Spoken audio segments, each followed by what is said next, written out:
Hello, in this video I'm going to go over my off-tank build that I recommend going with the Glacial Echo's main tank. This is the counterpart to that.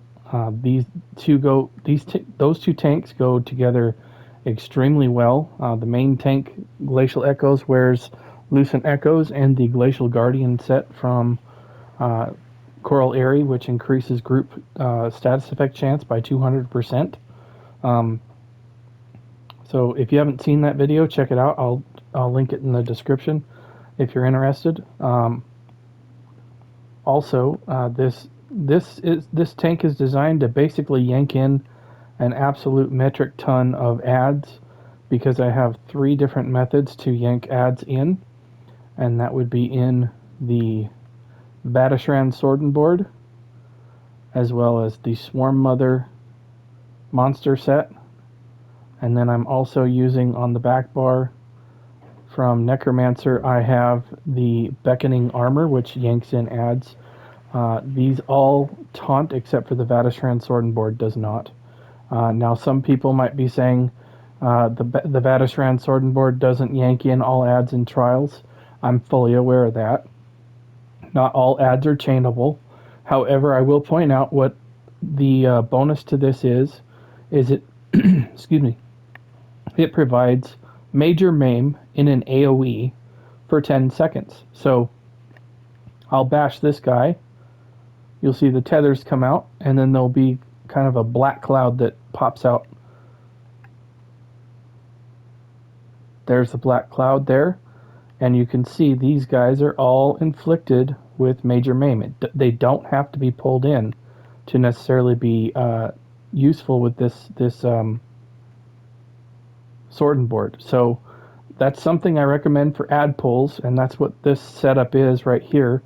I do have a boss build setup. I'll go over that as well once I get done with this.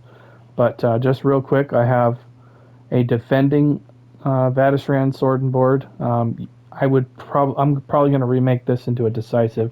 I built this probably at least 2 years ago. I don't remember. It doesn't have a born on date, unfortunately.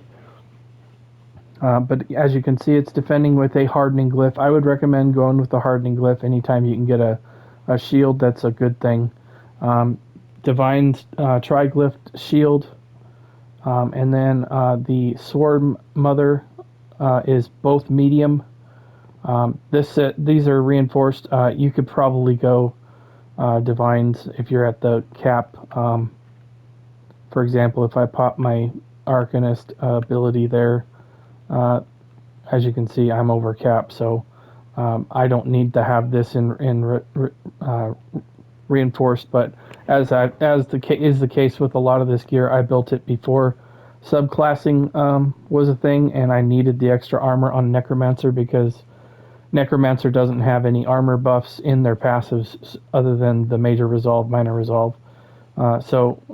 As you can also see by the floating pearls floating around me, I am also wearing Pearlescent Ward. This is a great, absolutely great set for trials because this brings a 180 unique weapon and spell damage to the group, and then if anybody dies, it starts to transfer that weapon damage to the group from that to the defense of the group. And essentially, if you take 180 and you divide it by the 11 members, so each member essentially gives you 16 weapon and spell damage. So if you lose a member, then you're going to be down to 164 weapon damage to group, and so on and so forth. So, and then you get there's 11 group members, so you divide that by 11, 66% divided by 11. So each group member that dies, you add 6% damage reduction to your group. So if you are the only one alive, you're going to be pretty damn tanky with 66% reduction in damage. So keep that in mind. As you can see by the bottom right-hand corner of my screen, I am also wearing this set that provides major resolve to the entire group just by putting a wall of elements down. You can see the glowing effect that this gives. It's really cool. That glowing effect goes on all your group members, so you can see who you gave it to. I've done a video on this. I'll link that again in this video, or in the description, so you can see that if you're interested. I don't want to spend a lot of time on stuff that I've covered in other videos, so if you're interested in any of this other stuff, I'll link everything that I cover in this video. I've done a video on Void Bash, for example. I'll just link all the videos that are related to the sets that I'm covering. That way, if you're interested, you can watch a deep dive on that specific set or whatnot. So I have Mighty Glacier in infused magicka reduction jewelry, and then all of my pieces on my body are in Divine's triglyph, except for the head and shoulders. I always make a reinforced chest just to be more tanky running around. But this and this, you could make Divines and you'd be fine. As you saw in the previous display, I was well over armor cap, so that's just something I've been waiting to see if I could get it to drop in the right trait so that I can break these down and get the stones back, but just haven't done it yet. I'll get around to it eventually. So let me go over I don't want to focus on the attributes too much because it really is going to depend on where your setup is. I will just give you some general guidelines to hit. You mainly want to focus on your health first, and you want to make sure that while your food is on, your armor is up, all your passives are filled in. You want to make sure you're at 40,000 health before you start distributing any other attribute points anywhere else. If you don't hit at least 40,000 health, you're going to really have trouble in some of the harder vet trials. You really need to make sure that your health bar is up and over 40. And then I would try and get your magicka bar anywhere from 15,000 or so. It probably should be a little bit higher than that. It's not real important to have a big magicka bar. You just want to make sure your magicka recovery is as high as you can get it without building into that stat too much. For example, the food that I use is the red Frothgar that gives you max health and mag recovery. And if you're wanting to know where to get this, you need to do Orzoga's, or however you say her name. She's in Hrothgar. There's some missions that you do that are kind of, I want to say they're in this vicinity, but I really can't remember offhand. I should probably do a video on that because the foods that she gives are really pretty good and useful. She's also got the smoked bear recipe, of course, and there's some other ones that are pretty decent for niche situations. But red Frothgar, in my opinion, is the best tank food to use. It gives you the biggest health out of your food there, and then a massive amount of mag recovery. The reason I don't like smoked bear, it sacrifices two things. It gives you health recovery and stamina recovery, and then it does not give you as much health. Health recovery is kind of a crap stat for tanks, honestly, and then stamina recovery, if you're blocking a lot, it just goes to 0. So I really would rather have stuff like this that's going to be fully beneficial. Your magic recovery doesn't shut off unless you fill in your Trifocus passive on your destruction staff, which you should not do that. I don't recommend that. So just keep that in mind.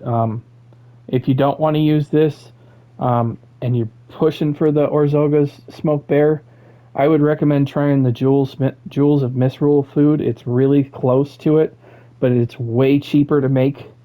The Smoked Bear requires perfect row, and the Jewels of Misrule, I don't think I can make that on this guy, but I can show you.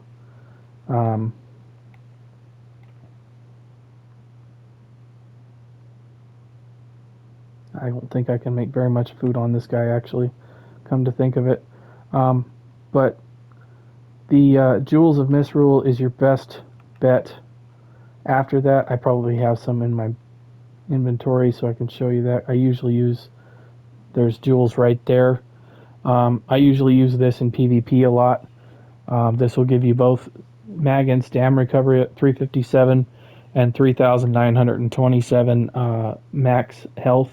So this is just a little bit less than the smoked bear, but it doesn't require the perfect row, so it's easier and cheaper to make.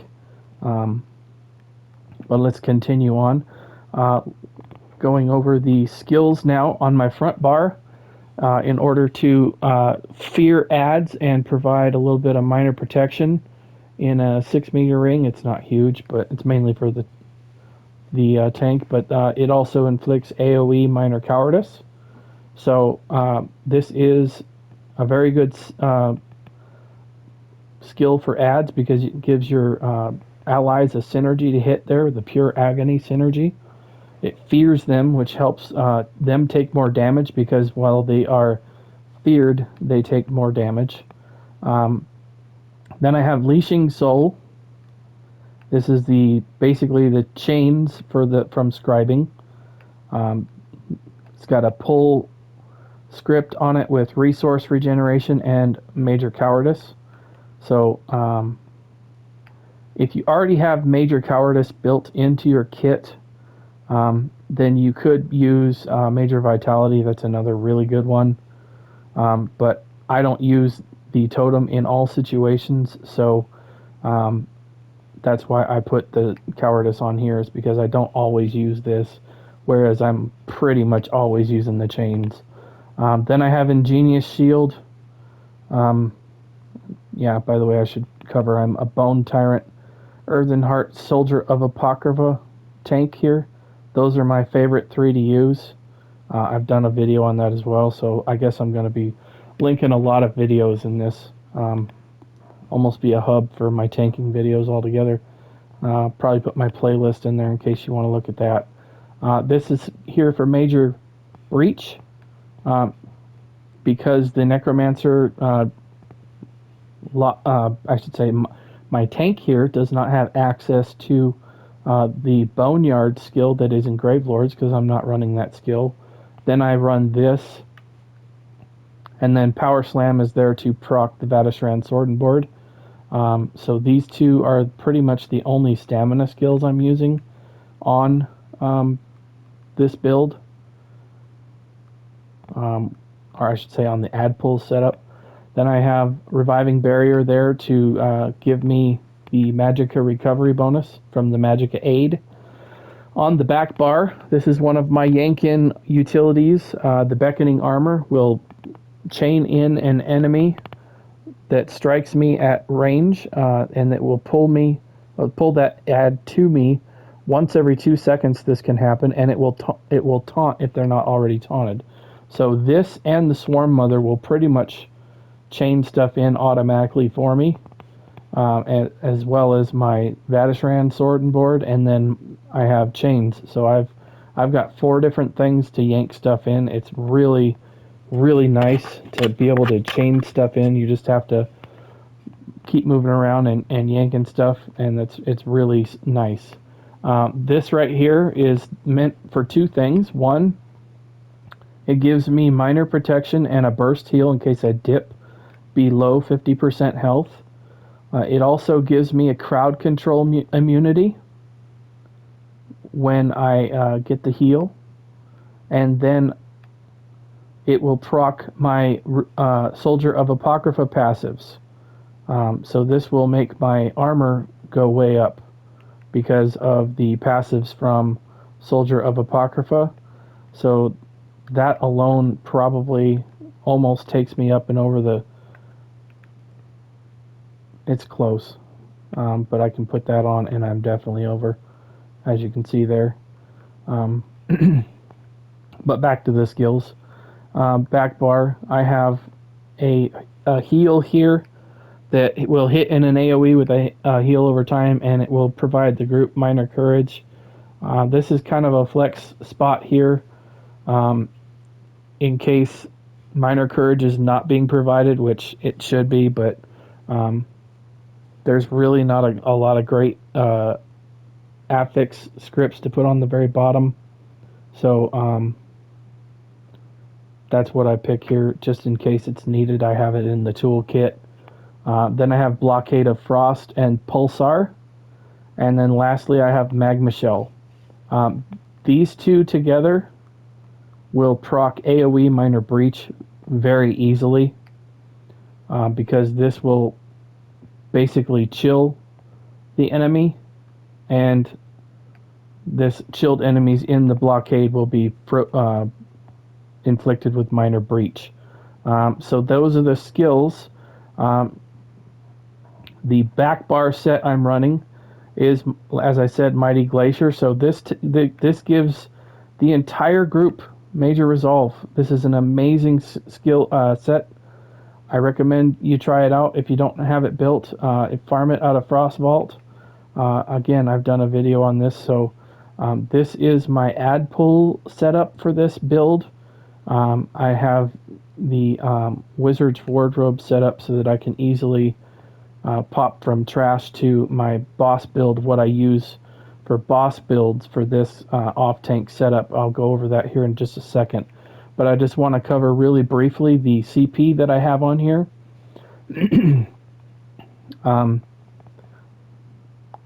The main three that I always use are Ironclad with Duelist Rebuff and Enduring Resolve. I should probably switch this into Unassailable since I'm so over the cap already. That will give me extra damage over time reduction, or the area of effect, excuse me. And then we've got the main two. I pretty much never take these two off. And then I've got Bastion slotted, and then to speed up moving around grabbing stuff, I've got Celerity slotted as well. So now I'll get into what I change for boss fights. So let me get into the Wizard's Wardrobe here. Again, I've done a couple of videos on this too. If you're interested, this is a really nice thing to do. You can easily just switch there and then go up here to equip, and it will change what your build is that fast. As you can see, my new setup is loaded. And so what I basically change on here is I have a different front bar. I have a decisive Sword of Trainee with Druid's Braid Shield. This gives me 1206 max health.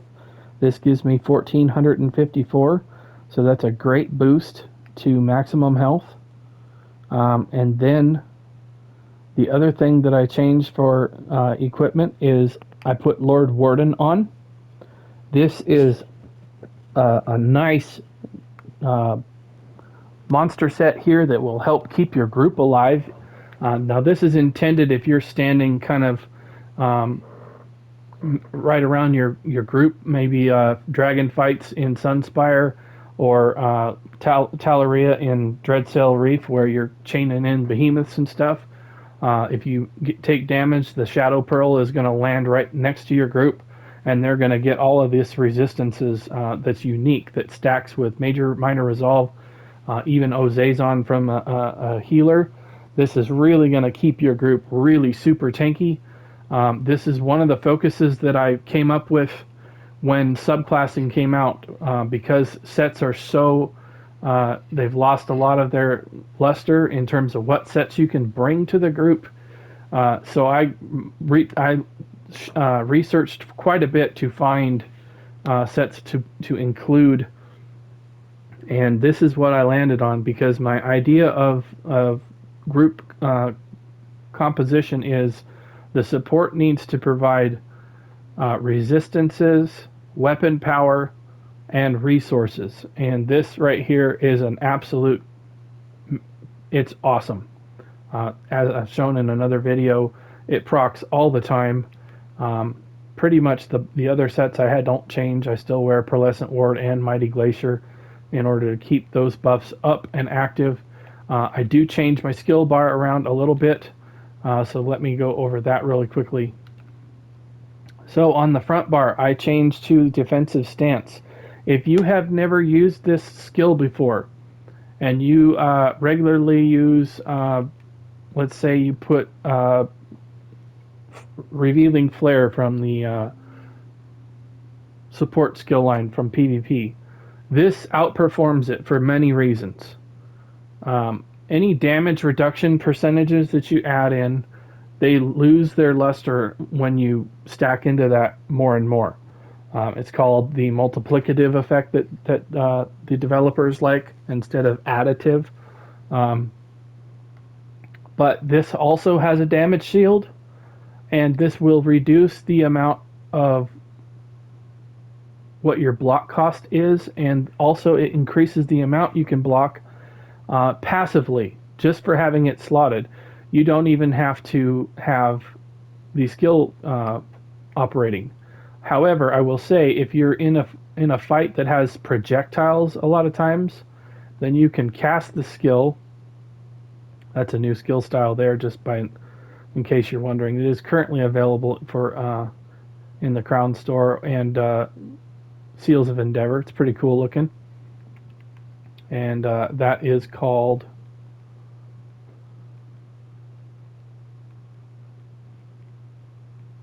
There it is right there, Spellbreaker. It is a skill style that I bought out of the Crown Store. You can get it for Seals of Endeavor, Crown Gems, that kind of thing. But moving forward, this taunt right here, another video I've done, Runic Sunder. This is absolutely amazing. This does 7 different things all at once. If you've not watched my video on that, go check that out. I'll put it in the description below. Absolutely the most game-changing. These 3 buttons, this one, and this one. Absolutely game-changing 3 buttons on a tank build. Those 3 buttons do so much for this build, it's not even funny. This right here does 7 things alone. It taunts. It applies major maim. It gives me armor. It also gives me a crux. It also activates the passives from the Soldier of Apocrypha skill line. It also gives me damage reduction while I have it slotted and I have active crux. This does absolutely a ton of things. If you're not using this, look into it. It's absolutely a game changer. Also, next up, I have Ingenious Shield. This will give the group a small shield as well as me, but it also procs Minor Brutality for the group. And by the way, this right here also procs Minor Evasion for the entire group. If that wasn't enough, the previous 6 things that I said. So there we're up to 7. Ingenious Shield, getting back to this, procs Minor Brutality. It restores stamina from the Helping Hands passives. It gives me major mending. It gives me a shield as well as the group members that are within 12 meters of me. It is absolutely an awesome skill to use. Then we're on to Shield Throw. I'm probably going to do a tank edition of scribing, but I do Shield Throw a different way than a lot of people do. I don't like to have the taunt on the Shield Throw because it is so expensive. It costs up and over 2,400 stamina. This only costs 1253. The Runic Sunder only costs 1253. If you use a Frost script for the focus script, this will change this to a Magicka cost, as you can see right here. So this right here is a game changer because this gives me a burst heal, as you can see, 6,500, and look how cheap it is to cost or to cast. It's only 1,624 because I'm running the mag reduction glyph on my jewelry, all 3 of those. So it gives me a huge burst heal for extremely cheap, and it applies major maim to the enemy while we're at it. Then I have Necrotic Potency slotted here for 2 reasons. One, it will proc the and activate the Bone Tyrant passives for me for having one of the skills slotted. It also gives me 3% damage reduction, and if that wasn't enough, when I consume corpses, it will give me a heal as well as ultimate. 6 ultimate per corpse consumed. And then the heal is kind of okay. It's a heal over time, and then it extends every 2 seconds for every corpse that you add in. So, and this scales off your max health. So does this heal here. So if you, for example, hit this major mending from Ingenious Shield first, and then hit your shield throw, the heal's bigger because you got major mending activated, and then your heal gets bigger. So you can go in here, and you can see it goes up quite a bit. And so then I have barrier on the front bar, just like on the ad pulls. This doesn't move. I always have this on. This gives me major and minor resolve to make sure that I'm up and over the armor cap. I'm probably well over, but I don't care about that. I'm mainly wanting to proc passives and make sure that my tank is absolutely ready for war. This is a really nice big shield that you can add along with this one, so you can stack shields on yourself and your group. And it also provides reduced damage taken of 8% for 8 seconds, and then also there's a minor protection for the group as well that lasts for 22 seconds. Elemental susceptibility and blockade, these two are a match made in heaven for tanking. If you haven't looked up any information on that, basically what you want to do on a boss, you want to lay down your wall and then hit them with elemental susceptibility, and you can see there up top the major and minor breach will just sit there and reset and reset and reset, and you can keep it up as long as you keep your wall down. Then you have both major and minor breach, 100% uptime. Oh, and by the way, with this back bar set, you're also keeping up major resolve for your entire group, so there's that. And neither one of those things are taunting, so you can do this as an off tank, and it does not interfere with your main tank at all. This does not taunt, this does not taunt, so you can do this freely and keep up major minor breach as well as major resolve for your group without interfering with your main tank at all. So then I have chains on back bar here in case I need it, and then I have magma shell as well. And then to go over the champion points really quickly, again, I need to slot this for the build here because I don't need bulwark slotted. And then the one change I do for boss fights, I move celerity off, and then I put on the bracing anchor. So for boss fights, I have bracing anchor, bastion, and then these two over here in the red tree, the boundless vitality and fortified. So once again, I am a Imperial Bone Tyrant Earthen Heart Soldier of Apocrypha. I usually call it an Arcro Knight to give it kind of a slam together name. But that's going to do it for this video. I just want to do a video on the off tank build that I think pairs really well with my main tank because all the buffs gel really well without overlapping, and it empowers the group greatly. If you pair this with the 2 healers that I have videos on, and then put a Zen machine with a Zen's MK, or maybe or not a Zen's MK, excuse me, War Machine MK or a War Machine PA, something like that, to fully just juice your full damage DPS, you should be mowing down trials and absolutely murdering stuff. And with all the resistances that you have in the group setup that I have, your DPS are going to be damn near running around at tank resistance of probably in the neighborhood of 30,000 physical and spell resistance, on top of being able to do up and over 100,000 weapon damage, and having shields being provided from the off tank, main tank, and off healer. Should be a real easy run if you give it a try. Check out my channel for all the videos I've got. I'll try and link a bunch of them in here. Anything that I referenced, I'll try and remember to link everything in the description in case you're interested. Check out the description for all of that. Thanks again for watching, and I'll see you in another video. Bye.